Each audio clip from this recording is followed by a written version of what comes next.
एक बार आप सभी लोग फिर से बोलिए, बोलिए भारत माता की इंकलाब।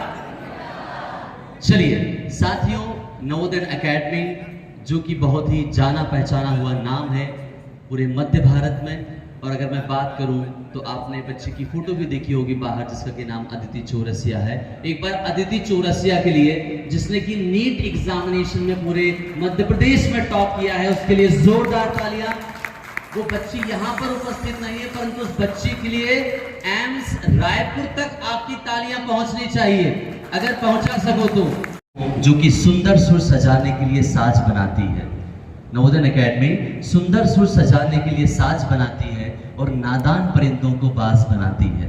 सुंदर सुर सजाने के लिए ताली बजाने में कंजूसी नहीं होना चाहिए। मैंने ये देखा है कि जो व्यक्ति जोरदार ताली बजाता है उसकी डॉक्टर बनने की संभावना ज्यादा हो जाती है। सुंदर सुर सजाने के लिए साज बनाते हैं, नादान परिंदों को बाज बनाते हैं और चुपचाप सुनते हैं शिकायतें सबकी, तब दुनिया बदलने की आवाज बनाते हैं, तब दुनिया बदलने की आवाज बनाते हैं। और वही दुनिया बदलने की जो रीत है वो नवोदय एकेडमी ने प्रचलित की है पूरे। HOD of the chemistry doctor अंतिम देवड़ा जी के लिए जोरदार ताली बजाइए। और वो स्वयं क्या है वो स्वयं आप जानेंगे इस समय में। तो एक बार फिर से बोलेगा, भारत माता की। पचोर शाखा का सिर्फ ग्रैंड ओपनिंग नहीं है, इस तरह के कार्यक्रम का हमारा उद्देश्य यही भी होता है कि कब किस बच्चे का यहाँ पर एक नया उदय हो जाए, वो कब यहाँ नवोदयन बन जाए। तो यहाँ पर जितने भी बच्चे आए हुए हैं, मेरा सभी से एक ही निवेदन है, जितने भी लोग यहाँ मंच पर बैठे हैं, ये कोई भी साधारण व्यक्ति नहीं है। इनसे जितना आप सीख सके उतना आपके लिए कम है। हो सकता है कल से आप भी यहाँ पर इसी तरह से विराजमान हो। देखिए, करियर के ऑप्शन तो बहुत है, उनमें से एक ऑप्शन आपका नीट भी है। अगर हम नीट की बात करें तो इसके कहीं इतने सारे तर्क हैं जिससे आप इस बात से भावुक हो जाएंगे और ये कहेंगे कि हाँ, हमें नीट देना ही है, नीट नहीं करना है। अब ऐसे ही अगर हम बात करें, आज हम बात कर रहे हैं 2023 की, तो 19 लाख के आसपास नीट के बच्चों ने रजिस्ट्रेशन का फॉर्म भरा था, लेकिन अभी नीट 2024 के लिए यही बच्चे 25 लाख हो गए। जब मैंने अपना नीट का एग्जाम दिया था 2015-16 के आसपास, उस वक्त सिर्फ 8 लाख बच्चे थे। मतलब अगर हम 8 सालों में बात करें, 3 गुना बच्चों ने रजिस्ट्रेशन फॉर्म भरा।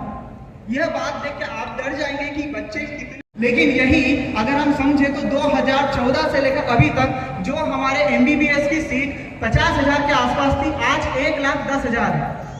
और अगर हम मध्य प्रदेश की भी बात करें, अभी हाल ही में एक नई अपडेट जो है, 5 नए मेडिकल कॉलेज खुले हैं, जिसमें 750 MBBS सीटें बड़ी हैं जो इस साल से चालू हो जाएंगी। अब मध्य प्रदेश में टोटल 32 मेडिकल कॉलेज है, जिनमें 5,450 MBBS सीट है। तो यहाँ पर तैयारी करने वाले बच्चे अगर करना चाह रहे हैं तो यहाँ MBBS की सीटें पर्याप्त हैं। अब बहुत जो बूढ़ा के इंचार्ज है वो एक संस्कार एकेडमी का स्टूडेंट है। विकास राजपूत जो कि सारंगपुर में कार्य कर रहा है, वो की एक संस्कार एकेडमी का स्टूडेंट है। हमने सैकड़ों डॉक्टर्स इस नगर को दिए हैं, हमने सैकड़ों इंजीनियर्स इस नगर को दिए हैं। मैं जाफी नतीजों पर ध्यान एक बार आकर्षित करता हूं कि हमने हमारी NCC NSS परेड को देखकर उसे प्रभावित होकर बहुत सारे बच्चे मिलिट्री में हैं और कुछ बच्चे हमारे एयरफोर्स में पायलट भी बने हैं। केवल यही नहीं, कुछ बच्चे हमारे जैसे कि सचिन सिसोदिया, राकेश, ये इंटरनेशनल क्रिकेट टीम का हिस्सा भी रहे हैं। हमारे बहुत सारे बच्चे म्यूजिक में इतने आगे गए हैं कि संस्कार एकेडमी ने माननीय मुख्यमंत्री के द्वारा 1 लाख रुपए का इनाम भी हासिल किया है। ये सारी चीजें इसीलिए क्योंकि हम अपने लक्ष्य के लिए कटिबद्ध हैं, प्रतिबद्ध हैं, आबद्ध हैं। हमारा एक ही लक्ष्य वाक्य है, हम आज की कंडीशन नहीं देखते, हम आने वाले रिजल्ट को देखते हैं। हमारा लक्ष्य है, हम कल जो होगा वो देखेंगे, कल जो होगा वो देखेंगे, तू आज तो कर, कल जो होगा वो देखेंगे, तू आज तो कर। जैसा है जितना है बहुत है, जैसा है जितना है बहुत है, खुद पे नाज तो कर, खुद पे नाज तो कर। मुश्किलें इम्तिहान लेंगी हर कदम पर लेने दे, मुश्किलें इम्तिहान लेंगी हर कदम पर लेने दे। कारवां जुड़ेगा, मंजिल चूमेगा तू भी एक दिन, आज आगाज तो कर, आज आगाज तो कर। मित्रों, संस्कार एकेडमी जिसने इतनी उपलब्धियां ली हैं, आज 15 वर्षों के बाद में एक नया आगाज करने की कोशिश में है। एक नवोदय एकेडमी, कौटिल्य एकेडमी के एक वेंचर नवोदय एकेडमी की स्थापना परशुर नगर में करने के रूप में। मित्रों, ये नन्हे मुन्ने बच्चे जिन्हें हम सिंचित करते हैं, हमने देखने में आया यहाँ पे ये बच्चे टॉपर्स बनते हैं, अपने क्लास में 85-90% बनाते हैं, लेकिन इतने परसेंटेज लेने के बाद भी जब ये बड़े बड़े शहरों में जाते हैं, कोटा इंदौर जाते हैं, देखते हैं कि अपने आसपास तो 99% वाले लोग भी हैं, 98% वाले लोग भी हैं, 97% वाले लोग भी हैं। जहां हम एक शहर के टॉपर हुआ करते थे, वहां पर हमारी गिनती टॉप 100 में भी नहीं आ रही। और उस समय ये हमारे प्यारे बच्चे जिन्हें हमने सिंचित किया, माता पिता के प्रेम से सिंचित हुए, वो जब इस बड़े शहर में जाते हैं, कहीं ना कहीं अपने आप को गुमनाम पाते हैं, कहीं अपने आप को बहुत छोटा पाते हैं, और बहुत योग्य होने के बाद भी, इतने ज्यादा योग्य होने के बाद भी कहीं ना कहीं डिप्रेशन में जाने लगते हैं, कहीं ना कहीं होम सिकनेस में जाने लगते हैं, मानसिक अवसाद में जाने लगते हैं, और योग्य होने के बाद भी सफल नहीं हो पाते। इसीलिए इन प्यारे बच्चों के लिए हमने एक कोशिश किया कि घर का बच्चा घर में रहे, घर का बच्चा घर में रहे, माता पिता के साथ रहे, और दूर दूर तक जहां कोई कोचिंग नहीं है, गुना से लेके इंदौर तक, कोटा से लेके भोपाल तक, चारों दिशाओं में जब कोई कोचिंग नहीं, तो संस्कार एकेडमी, एक नवोदय एकेडमी को यहाँ पे स्थापित करने जा रहा है, ताकि घर का बच्चा घर में रहकर एक सफलता को चुनेगा। ये प्रयास करने के लिए हमें एक माध्यम की जरूरत थी, एक मार्गदर्शक की जरूरत थी, हमें गुरु की जरूरत थी। हमें पता है कि गुरु के बिना सफलता प्राप्त नहीं हो सकती। विश्वामित्र नहीं होते यदि तो फिर राम कहाँ थे, सांदीपनि नहीं होते तो फिर घनश्याम कहाँ थे, द्रोणाचार्य नहीं होते तो अर्जुन भीम कहाँ थे, प्रलयंकारी गदार उनके गांडीव कहाँ थे, चंद्रगुप्त तो गुरु ही था सम्राट बनाने वाला, गुरु ही था वामन को एक विराट बनाने वाला, गुरु जलते मरुथल की शीतल चंदन छाया है, वेदों ने भी नेति ने गुरु का गौरव गाया है, गुरु का गौरव गाया है। और मैं आप सभी को ये बताते हुए गौरवान्वित महसूस कर रहा हूं, ऐसे मार्गदर्शक, ऐसे गुरु होने का सौभाग्य हमें मिला मिस्टर श्री सिद्धांत जोशी सर के सानिध्य में, और कौटिल्य एकेडमी के इतने टैलेंटेड टीचर्स के सानिध्य में, कि आज का बच्चा इतने टैलेंटेड गुरु को पाके एक पचोर में घर में रहकर ही एक डॉक्टर बनने का सपना पूरा कर पाएगा। हमारा एक टैगलाइन है, हमने जो कहा वो किया, हम जो कह रहे हैं वो करेंगे।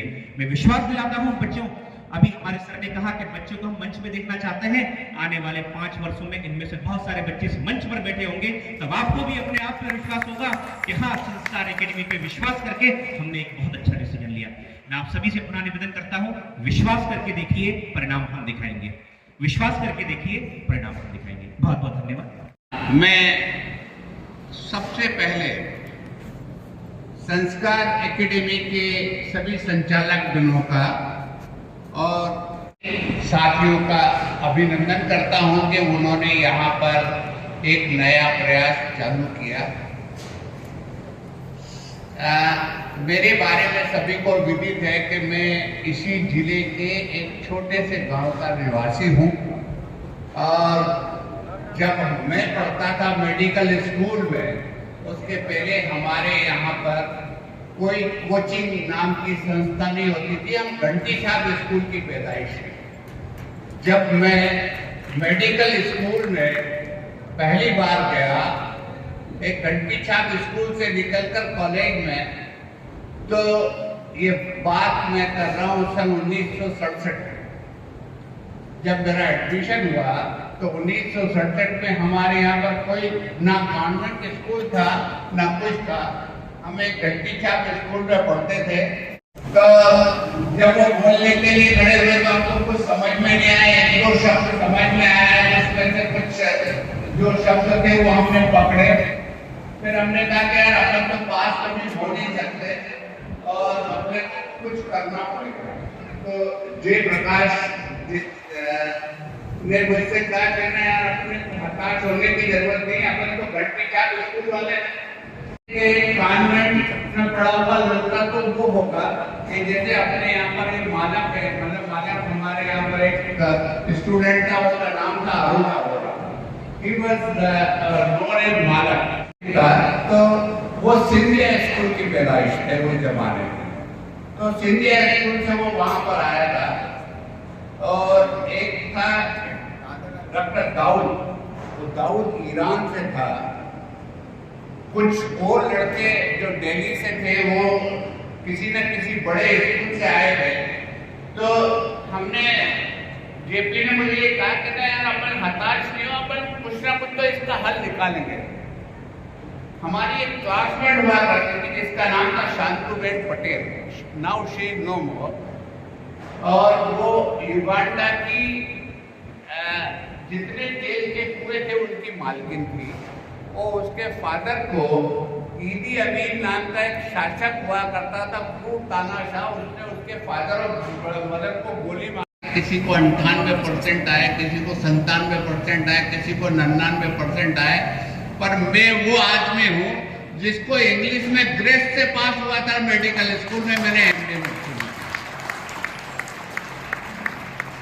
मैं मतलब गर्व के साथ में कहता हूँ कि मैं इंग्लिश में ग्रेस से पास हुआ था और उसके बाद भी मैंने एमडी मेडिसिन में किया। मैंने डीएम के लिए एग्जाम क्वालिफाई किया। डीएम के लिए मेरा एडमिशन सिर्फ इसलिए नहीं हो पाया कि उस जमाने में सिर्फ उन्हीं ग्रेजुएट्स पोस्ट ग्रेजुएट्स को डीएम के लिए परमिशन मिलती थी जो गवर्नमेंट के द्वारा स्पॉन्सर्ड होते थे। पर चूंकि हमारा कोई माई बाप था नहीं, नेता कोई था नहीं, तो जब हमारा कोई माई बाप नहीं था तो हमको डीएम के लिए एडमिशन नहीं मिला। और मेरे बदले में डॉक्टर पीसी मनोरिया जो आज कार्डियोलॉजी में भोपाल में है, उसको डीएम के लिए परमिशन मिला। क्योंकि आप में और दूसरी जगह पे रहने वाले बच्चों में ये फर्क होता है कि मतलब मैं अपने बारे में कहता हूँ, मैं दूसरे की कोई तुलना करता नहीं। मैं अपने बारे में कहता हूँ कि मैं तो सड़क का कुत्ता हूँ जो दूसरे के हाथ से छीन के रोटी खाता। कॉन्वेंट का कुत्ता नहीं हूँ बंधा हुआ, जिसको कि वो पालतू कुत्ता नहीं। तो हमने दूसरों के मुंह से छीन के रोटी खाना सीखा है। आप में भी वो ताकत है, आप किसी के भी मुंह से रोटी छीन के खा सकते हो। आप अपनी क्षमताओं को पहचानो। 98% वाले आपके पीछे रहेंगे और आप उनसे आगे निकल जाओगे। ये मेरी आपको शुभकामना है। तराशने का काम जोशी जी का है, जोशी जी की टीम का है। वो टीम आपकी मदद करेगी, आपको तराशेगी। जब वो तराशेंगे तो आप आगे बढ़ेंगे। वो आपकी छोटी छोटी गलतियों को वो आपको निकालने में मदद करेंगे। रही बात मेडिकल कैरिकुलम की, तो मेडिकल कैरिकुलम के बारे में दो चीज़ें मैं आपसे और शेयर करना चाहता हूँ। मेरी रीडिंग टेबल पर आज भी एक कैप्शन जो 1968 या 69 में मैंने किसी बुक से लिया था, वो कोटेशन, वो मेरी रीडिंग टेबल पर आज भी लिखा है। और वो जो कैप्शन है, वो कैप्शन इस तरीके से है कि satisfaction is student, death for a student. जिस दिन आप ये मान लें कि आपको सब आता है, आप मर गए। उसके बाद कोई जीवन नहीं है। आपको हर क्षण सीखना है। तो मेडिकल ग्रेजुएट अगर ये मान ले कि मैंने एमबीबीएस कर लिया या मैंने एमडी कर लिया या मैंने डीएम कर लिया या मैंने एमसीएच कर लिया, तो वो आपका एंड नहीं है। रोज एक गांव का वो आदमी जो इलाज कराने आया आपको एक नई बात सिखा कर जाएगा। तो आपको सेटिस्फाई नहीं होना है, लगातार पढ़ते रहना है। निरंतरता आपकी चालू रहना चाहिए। जब तक निरंतरता चालू नहीं रहेगी आप कभी भी आगे नहीं बढ़ पाओगे। तो मैं बच्चों से सिर्फ एक ही चीज कहता हूं कि आप अपनी लगन से बराबर पढ़ते रहो। दूसरी चीज, हमारे साथ में एक बहुत बड़ा मतलब गए 10 सालों में, और स्पेशली कोविड के दौरान और कोविड इरा के बाद हमारे हाथ में एक मोबाइल फोन आया। मोबाइल फोन ने हमारी क्षमताओं को कम किया, बढ़ाया नहीं। उसका एक एप्लीकेशन है, वो हमको बढ़ाता है, सीख देता है, आगे बढ़ने के लिए प्रेरणा देता है, परंतु उसी के साथ तो उसने हमारे समय को हमसे चुरा लिया। तो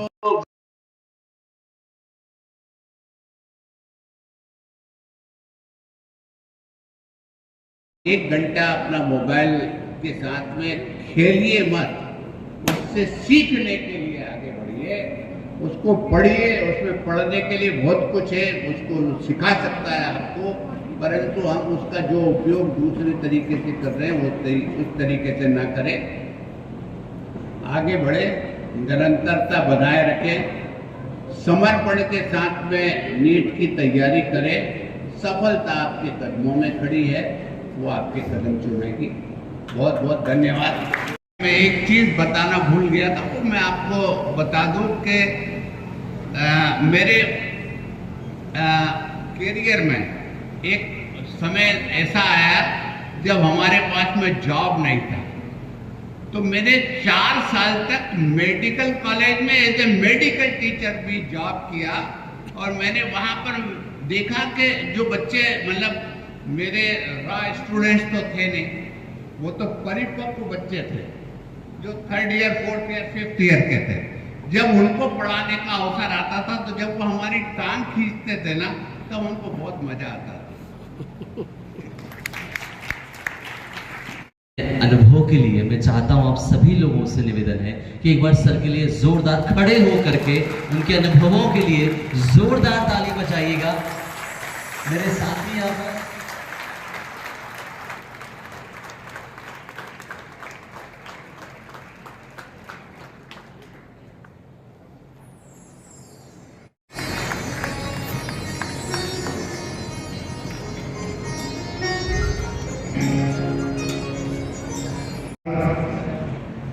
बालकगण एवं बच्चों,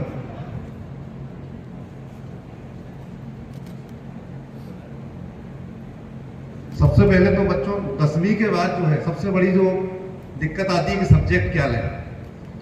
बच्चा वहीं से कंफ्यूज रहता है कि 10th के बाद मैथ्स ले, बायोलॉजी ले, कॉमर्स ले, वो डिसाइड करना सबसे बड़ा काम है। 10वीं के बाद बच्चे को सबसे बड़ा भटकाव क्या सब्जेक्ट का रहता है। जनरली मैंने 10वीं के बाद मैथ्स बायोलॉजी दोनों लिया था, क्योंकि हम कंफ्यूज थे हमें करना क्या है। तो 10वीं तक तो हम सोच ही नहीं पाए थे कि करना क्या है। तो 10वीं के बाद पिताजी फौज में रहे, तो दिमाग में ये था कि फौज का अधिकारी बनना है। तो डिसाइड ही नहीं था पहले। तो सबसे पहले डिटरमाइन करें, डिसाइड करें, जो गलती मैंने करी वो आप लोग ना करें। तो 10वीं के बाद जो है अब उन्होंने तैयारी की एनडीए की, और एनडीए में सिलेक्ट हुए, और पता नहीं वहाँ कैसा इंटरव्यू तक पहुँच गया हुआ था। 1997 की बात है, जब 12th किया मैंने, 12वीं में जब एनडीए क्लियर कर लिया, एनडीए के सारे ग्राउंड का सारा मेडिकल सब फिटनेस कंप्लीट, और इंटरव्यू में जब उसने के लिए नहीं हुआ तो आप क्या करेंगे। तो सडनली मेरे दिमाग में एक विचार आया कि हमने बायोलॉजी सब्जेक्ट लिया है, तो क्यों ना हम डॉक्टर बन जाए। तो हमने उनको जवाब यही दिया कि सर मैं अगर इस एग्जाम के इंटरव्यू में अगर क्लियर नहीं होता हूँ तो डेफिनेटली एक चिकित्सक बनकर फौज को दोबारा ज्वाइन करेंगे एज अधिकारी, क्योंकि मेरा सपना फौज में जाना था। मेरे पिताजी को मैंने फौज में देखा तो फौज में जाना सपना था। तो उन्होंने उस बात को पकड़ लिया कि नहीं साहब, अरे यानी आपको फौज में नहीं आना, आपको डॉक्टर ही बनना है। भाई रिजेक्ट हो गए वहां से, एसएसबी इंटरव्यू फाइनल कॉल से रिजेक्ट हो गए। अब सोचा कि अब क्या किया जाए, तब तैयारी चालू करी कि यार अब मेडिकल ही किया जाए, बोल के तो यही आए थे अपन वहाँ। फिर मेडिकल की तैयारी चालू करी। तो 12th के बाद हमने तैयारी शुरू करी। तो पहली बात तो ड्रॉप लगा, फर्स्ट ड्रॉप में जो है मेरा सिलेक्शन बीडीएस के लिए हुआ। अब अपन जो है उसमें बीडीएस जब सिलेक्शन हुआ तो ये था यार, हमारी माताजी बहुत मतलब डिटरमाइंड है, ऑलरेडी डिटरमाइंड है। उन्होंने कहा नहीं करोगे तो एमबीबीएस ही करोगे, बीडीएस नहीं करोगे। अब मेरे अंदर तो ये था कि एक ड्रॉप खराब, एक साल तो हमने खराब ही कर लिया। अब बोले नहीं तुम तैयारी दोबारा करो, MBBS ही करना है, भले 3 साल लगे, 4 साल लगे, 5 साल लगे। उस समय मध्य प्रदेश में केवल 5 मेडिकल कॉलेज हुआ करते थे और 700 सीटें हुआ करती थी और कंपटीशन का बहुत ज़्यादा जमाना था। और तो फिर डिटर्मिनेशन, जब पारिवारिक सपोर्ट मिलता, ये कहानी बताने के पीछे केवल ये है कि नीट और IIT की तैयारी के लिए पारिवारिक सपोर्ट बहुत ज़रूरी है कि बच्चा कब मतलब थक जाता है उस चीज़ में कि हम हार गए उस चीज़ से। तो बच्चे को पारिवारिक सपोर्ट के साथ साथ एक अच्छा गुरु मिले। तो गुरु के रूप में नवोदय एकेडमी जो यहाँ आई है, तो गुरुगण बहुत अच्छे हैं, नाम जाना पहचाना नाम है इंदौर में, और इनका रिजल्ट रेशियो मैंने देखा है तो बहुत अच्छा है। तो एक बहुत बड़ी उपलब्धि है कि पचोर के लिए, पचोर के राजगढ़ जिले में कहीं भी नहीं, अब तो राजगढ़ के लिए गौरव की बात है कि संस्कार एकेडमी ग्रुप ने नवोदय एकेडमी के साथ मिलकर यहाँ नीट और IIT की तैयारी जो चालू कराई है। तो ये 10वीं के बाद ही अगर तैयारी चालू कर लेंगे बच्चे, तो डेफिनेटली जो ड्रॉप मुझे लगा वो इनको ड्रॉप नहीं लगेगा, और बहुत जल्दी जो है ये नीट और IIT में निकल जाएंगे और ज़्यादा से ज़्यादा बच्चे निकलेंगे। बात करते हैं कि जब जिसका कोई सवाल आपसे नहीं बने तो आप पहुंच जाइए बाबा प्रशांत के पास, आपको उस सवाल का हल जरूर मिलेगा। अगर गुमनाम है कोई, बच्चे कहते हैं इनके बारे में कि अगर गुमनाम है कोई तो उसे एक पहचान मिल जाए, मिले आशीष जिन्हें इनका, उन्हें एक पहचान मिल जाए, भला कैसे उसका मुकद्दर नहीं मिलेगा, अगर आपसा उन्हें कोई घनश्याम मिल जाए, घनश्याम मिल जाए। तो मैं मंच पर आमंत्रित करना चाहूंगा दी CEO of the Navodaya academy, the HOD of the physics engineer from the SGS ITS Indore, आदरणीय प्रशांत जी यादव को आपकी जोरदार तालियों के बीच आप उन्हें सम्मान घोषित करें। मंच पर आमंत्रित हैं आदरणीय प्रशांत जी। मैं बड़ों को मेरा आदर, छोटों को मेरा प्यार, और आनंद जी को थैंक यू करना चाहूँगा इतने अच्छे परिचय के लिए। ये पहली बार है मेरा इतना इन डेप्थ परिचय दिया गया है। और पहली बात देखिए, नवोदय एकेडमी की एक नींव रखी गई थी लगभग आज से 4-5 साल पहले। हमारी शुरुआती दौर ही कोविड के चालू हुआ था, और कोविड-19 के टाइम पे हमारा सपना था बच्चों तक पहुंचना, बच्चों को वो रिसोर्सेज प्रोवाइड करना, ताकि नीट और जेई जैसी इतनी कॉम्पिटिटिव एग्जाम के अंदर वो एक गाइडेंस के थ्रू, देखिए मेहनत का कोई सब्स्टिट्यूट नहीं है इन एग्जाम्स के अंदर, चाहे वो UPSC हो, MPPSC हो, नीट या जेई हो, एक UG और PG लेवल के अंदर हार्ड वर्क का कोई भी सब्स्टिट्यूट नहीं है। लेकिन एक और होती है कि इन प्रिपरेशन की एक जर्नी होती है, और मैं अपने सारे भाई और बहनों को, छोटे को कहूँगा कि आप जब भी देखिए हमारे स्कूल में ऐसा प्रोग्राम होता था या एकेडमी के अंदर ऐसा प्रोग्राम होता है, तो उस वक्त ऐसा लगता है कि ये कब खत्म होगा, ये क्या बोल रहे हैं, हमें बहुत कुछ समझ में नहीं आता है। परंतु मानिए कि यही अनुभव आपको जीवन में आगे मिलेगा, तो इन प्रोग्राम्स के तहत आपको अच्छे से बात को सुनना चाहिए, समझना चाहिए, और भविष्य में जो आपके साथ होने वाला है उसी की एक छवि हम प्रस्तुत करते हैं। कुछ ज्ञान की बातें करते हैं, कुछ स्नेह की बातें करते हैं, ताकि आपका आने वाला जो राह है वो सरल हो पाए। तो नवोदय एकेडमी की यही नींव रखी गई थी, और इसके तहत ही हमारी शुरुआती दौर भी कुछ कठिनाइयों से गुजरता रहा। कठिनाइयाँ आज भी हैं, कल भी रहेंगी। देखिए, बच्चे की प्रिपरेशन के साथ साथ संस्था की भी प्रिपरेशन होती रहती है, क्योंकि मैं मानता हूँ कि किसी भी विद्यालय की, किसी कॉलेज की या किसी इंस्टीट्यूट की जो नींव है वो वहाँ का विद्यार्थी है, उसके नाम से वो परिचित होता है। जैसे कि लास्ट ईयर अदिति चौरसिया ने नवोदय एकेडमी का नाम पूरे इंदौर, ना कि मध्य भारत में रोशन किया। स्टेट रैंक 2 के साथ उन्होंने गर्ल्स सिटी टॉपर का नाम रखा और एम्स रायपुर में गई। लगातार इस तरीके के रिजल्ट्स को निकालते हुए नवोदय एकेडमी आगे बढ़ रही है, परंतु इसकी नींव यहाँ का विद्यार्थी है, यहाँ का एजुकेशन सिस्टम है, यहाँ के टीचर्स हैं जो बच्चों को सिर्फ और सिर्फ लेक्चर ना देते हैं। क्योंकि किसी भी इंस्टीट्यूट के अंदर आप देखेंगे या किसी विद्यालय में देखेंगे तो एक प्रोग्राम रहता है जिसको मैंने समराइज वे में लिखा है, तो LNT, that is lecture, notes and test. ये 3 ऐसी चीज होती हैं, अगर बच्चे को ये परफेक्ट मिल गई तो any competitive exam can be crack, उसको तोड़ा जा सकता है। परंतु इसके साथ साथ बच्चे का व्यक्तित्व को डेवलप करना भी नवोदय एकेडमी का एक आधार है। जैसे उसकी पर्सनैलिटी डेवलपमेंट हो, जैसे मैं यहाँ छोटे छोटे बच्चों को देख रहा हूँ, बहुतों को ये भी नहीं पता होगा कि अभी उनको करना क्या है, क्योंकि वो 10वीं का एक पहला डिसीजन मेकिंग टाइम आता है कि हमें आर्ट्स जाना है कि कॉमर्स के साथ, वो पता ना होते हुए भी वो स्ट्रीम को चुन लेते हैं, और बाद में उनको एहसास होता है कि वो चीज़ नहीं। तो देखिए सर ने वो चीज़ भी समझाया कि काउंसलिंग का कितना इंपॉर्टेंस रहता है, कि आप करियर काउंसलिंग में ये अपने आप को समझ पाएं कि मैं आखिरकार किस में बेहतर कर पा रहा हूँ और किस में बेहतर कर सकता हूँ, क्योंकि हर किसी बच्चे का एक ना एक सपना जरूर होता है। और डॉक्टर साहब ने आके यहाँ पर देखिए आपका अनुभव, वो इतने पुराने डॉक्टर हैं, उनका अनुभव अनमोल है। उनकी कही हुई बात, जैसे आज के ज़माने में तो वो ओजी हैं, क्यों? क्योंकि उनके द्वारा कही गई बात सारी सत्य है। जैसे उन्होंने जो बोला कि मैं तो सबका ही कुत्ता हूँ, वो वाली देखिए बात कितनी स्पष्ट और सीधी है कि रोटी छीन के भी खानी पड़ेगी तो खानी होगी। कॉम्पिटिशन में कुछ इस प्रकार की बातें, जैसे आपको डेटा देखिए अंतिम सर ने भी बताया कि 25 लाख और अभी भी रजिस्ट्रेशन ओपन है। तो यहाँ पर सिर्फ उस नंबर को देख के आप भयभीत नहीं होना कि वो 25 लाख प्लस बच्चे बैठ रहे हैं और पिछले 4 सालों में ये संख्या तिगुना हो गई। मतलब मान के चलिए कि 2016 में ये संख्या 8 लाख थी। तो ये बच्चे इस तरफ इसलिए बढ़ रहे हैं क्योंकि मेडिकल फील्ड के अंदर एक बहुत अच्छा ग्रोथ है, विकास है। हमारी भारत सरकार भी उस तरफ लगी हुई है। एमपी के अंदर इतने नए कॉलेजेस खुले हैं, सीटों की संख्या बढ़ी है। मेरा मानना ये रहता है कि सिर्फ और सिर्फ लेक्चर लगाने से काम नहीं होगा। बच्चे की जो पर्सनल प्रॉब्लम्स है, इवन जो उसको पढ़ने में समस्याएं आ रही हैं, जब तक वो अपने शिक्षक के साथ उसको दोस्त मानते हुए नहीं बताएगा, तब तक उसका समाधान उसको नहीं मिलेगा। तो एक बार मैं इन सारे बच्चों के लिए तालियां चाहूंगा जिन्होंने यहाँ पर इतनी मेहनत करी है, इस तरीके से प्रोग्राम किया है, उन सबके लिए।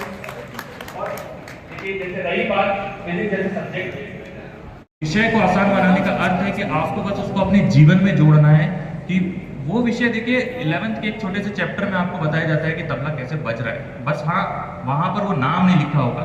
तबला बजाते वक्त उस बच्चे को नहीं पता होगा कि ये भौतिक से ही चल रहा है, ये फिजिक्स ही लगी हुई, गिटार बजाते हुए नहीं लग रहा होगा। लेकिन वही चीज़ अगर हम उसको समझाएं, ये चारों तरफ सिर्फ भौतिक विज्ञान ही घूमता चला जा रहा है, तो उसका जीवन जरूर सरल होता है।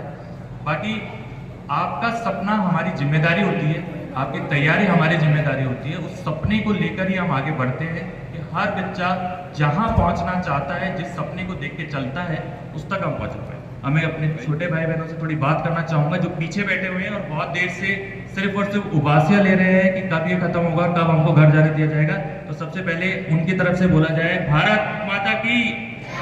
पीछे जो बैठे हैं यहाँ, जो पीछे बैठे हैं और जो 11वीं 12वीं में, 11वीं 12वीं के कितने विद्यार्थी हैं यहाँ पर अभी? हाथ ऊपर करो बेटा, हाँ शर्माना नहीं, बढ़िया। तो जो विज्ञान है या फिर कॉमर्स है या आर्ट्स है, देखिए ये समय ऐसा होता है कि पहला आपने चुन लिया है कि किस तरफ जाना है, 12वीं के बाद फिर दिशा देनी होती है और फिर यूजी के बाद एक दिशा।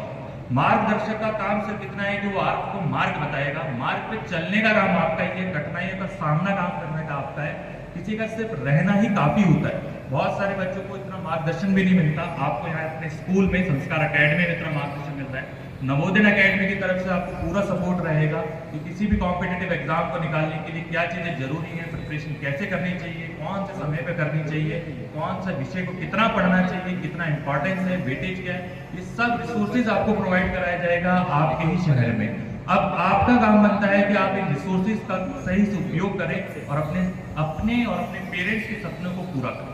और अंत में मैं देखिए ये कहना चाहूँगा कि आप सिर्फ सपने देखने से सपने साकार नहीं होते और उसके लिए हमको निरंतर प्रयास करना पड़ेगा। देखिए डॉक्टर साहब ने वो निरंतर की जो बात कही है उसका कोई तोड़ नहीं है। कोई भी चीज़ अगर आप रेगुलरिटी से करते हैं तो एक ना एक दिन जरूर खत्म होती है। और बाकी देखिए कर्म करते रहिए, फल की चिंता मत कीजिए। और श्री कृष्ण ने वो साफ ही कहा है।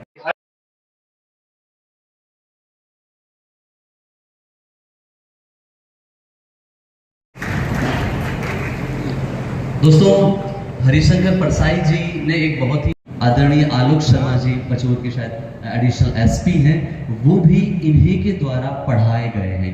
तो मैं बुलाना चाहता हूं दोस्तों, मैं जो तमाम मेरे युवा साथी बैठे हुए हैं, मैं इस व्यक्तित्व को आपको आज की नज़र में नहीं देखने देना चाहता हूं कि आज मत देखिए इस व्यक्तित्व को, आप महसूस कीजिए 30 साल पहले के व्यक्ति को। मैं आज आमंत्रित करूंगा, अभी तो मैं थोड़ा वक्त भी लूंगा आमंत्रण के लिए, परंतु मैं आज आमंत्रित कर रहा हूं श्रीमान श्री सिद्धांत जी जोशी को। परंतु मैं चाहता हूं कि जो मेरे युवा बैठे हुए हैं वो श्रीमान सिद्धांत जोशी जी को सुनने से पहले महसूस करें 30 साल पहले के सिद्धांत जोशी को, जो कि एक बहुत बड़े सपने को लेकर के आगे बढ़ते हैं। और यकीनन मैं कह सकता हूं कि 30 साल पहले इनको भी डर तो लगा होगा, है ना? इन्हें भी डर लगा होगा मंजिल का फासला देखकर, पर ये बढ़ते रहे रास्ता देखकर, और मंजिल इनके पास आती गई सिर्फ और सिर्फ इनका हौसला देखकर। दोस्तों, मैं मंच पर आमंत्रित करूंगा संस्थापक व प्रबंधक निर्देशक कौटिल्य एकेडमी एवं नवोदय एकेडमी को, श्री सिद्धांत जी जोशी जी को। कौटिल्य एकेडमी के संस्थापक एवं निर्देशक होने के साथ साथ भारत में सिविल सर्विसेज के लिए मार्गदर्शन और 10वीं 12वीं के बाद महाविद्यालय की शिक्षा के साथ साथ प्रतियोगी परीक्षाओं की तैयारी के फाउंडेशन कोर्स प्रारंभ करने वाले प्रवर्तक व अग्रदूत माने जाते हैं। आपने सर्वप्रथम वर्ष 2003 में कौटिल्य एकेडमी एवं 2019 में नवोदय एकेडमी की आधारशिला रखी थी, जिसका उद्देश्य उत्कृष्ट शिक्षा, शैक्षणिक प्रवेश एवं गुणवत्तापूर्ण शिक्षा युवा पीढ़ी को प्रदान करना है। सफलता का प्रदेश द्वार कौटिल्य एकेडमी का सूत्र वाक्य है, जिसे अक्षरशः कृति संकलित होकर आपने पूर्ण किया है और मध्य प्रदेश, छत्तीसगढ़, राजस्थान आदि राज्यों के प्रमुख नगरों में प्रतिष्ठित शैक्षणिक संस्थान कौटिल्य एकेडमी की शाखाओं का विस्तार किया है। और मध्य प्रदेश का साथियों ऐसा कोई सा जिला वर्तमान में नहीं है, जबकि यहाँ से बाहर भी, जहाँ पर कि कौटिल्य एकेडमी का पढ़ा हुआ बच्चा अपनी सेवाएं ना दे रहा हो। तो मैं मंच पर आमंत्रित करता हूँ आपकी जोरदार तालियों। नीट की तैयारी की शुरुआत के लिए जो डॉक्टर्स बनाएंगे, प्रयास ये रहे कि ये जो भी संस्कार आपके पास हैं ये आपके जीवन का आधार बने और जीवन संपूर्णता के साथ हो। तो मैं समापन से पहले आप लोगों से रिक्वेस्ट करूंगा कि किसी के पास कोई प्रश्न हो, क्योंकि बात नीट की तैयारी और पढ़ाई की थी। कई बार होता है कि हमारे पास प्रश्न तो थे, उन प्रश्नों का उत्तर नहीं मिला। तो ऐसे सेमिनार की सफलता तभी है जब आपके सारे प्रश्नों का उत्तर मिल जाए। तो मैं पेरेंट्स से भी रिक्वेस्ट करूंगा और स्टूडेंट से भी, अगर कोई क्वेश्चन हो तो लास्ट 5 मिनट्स आपके पास एक क्वेश्चन आंसर सेशन है, कुछ पूछना चाहें तो आप पूछ सकते हैं, हम सारे आंसर देने का प्रयास करेंगे।